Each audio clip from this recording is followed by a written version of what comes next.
ایک آدمی کی بیوی 40 سال کی عمر میں انتقال کر گئی۔ جب اس کے دوستوں اور رشتہ داروں نے دوسری شادی کا مشورہ دیا تو اس نے جواب دیا کہ اس کی بیوی کا سب سے بڑا تحفہ ایک بیٹے کا ہونا ہے اور وہ اس کے ساتھ اپنی زندگی گزارے گا۔ جب بیٹا بڑا ہوا تو اس نے اپنے تمام کاروبار کی ذمہ داریاں بیٹے کو سونپ دی اور وہ اکثر اپنے دفتر میں یا دوستوں کے دفتر میں وقت گزارنے لگا۔ تنہائی کا احساس۔ بیٹے کی شادی کے بعد وہ آدمی زیادہ تنہا محسوس کرنے لگا۔ اس نے اپنے گھر کا مکمل کنٹرول اپنی بہو کے حوالے کر دیا۔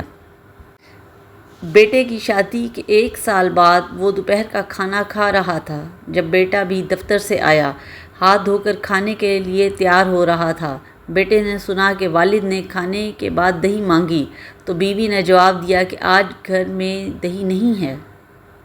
کھانا کھانے کے بعد والد باہر چہل قدمی کے لیے نکل گیا۔ کچھ دیر کے بعد بیٹا اپنی بیوی کے ساتھ کھانا کھانے بیٹھ گیا۔ گھر کے برتن میں دہی موجود تھا مگر بیٹے نے بغیر کسی رد عمل کے کھانا کھایا اور پھر دفتر چلا گیا۔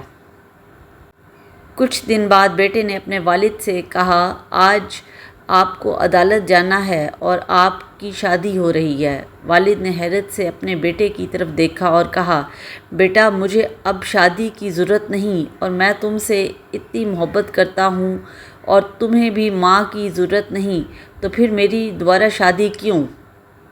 لڑکے نے جواب دیا، بابا میں اپنی ماں کو آپ کے لیے نہیں لا رہا، نہ ہی ایک ساس کو اپنی بیوی کے لیے لا رہا ہوں۔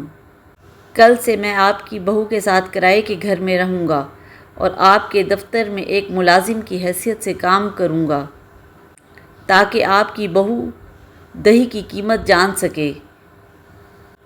یہ کہانی ہمیں یہ سبق دیتی ہے کہ والدین ہمارے لیے ATM کارڈز ہوتے ہیں لیکن وہ ہمارے مرضی پر نہیں بلکہ ہم ان کی مرضی پر چلتے ہیں۔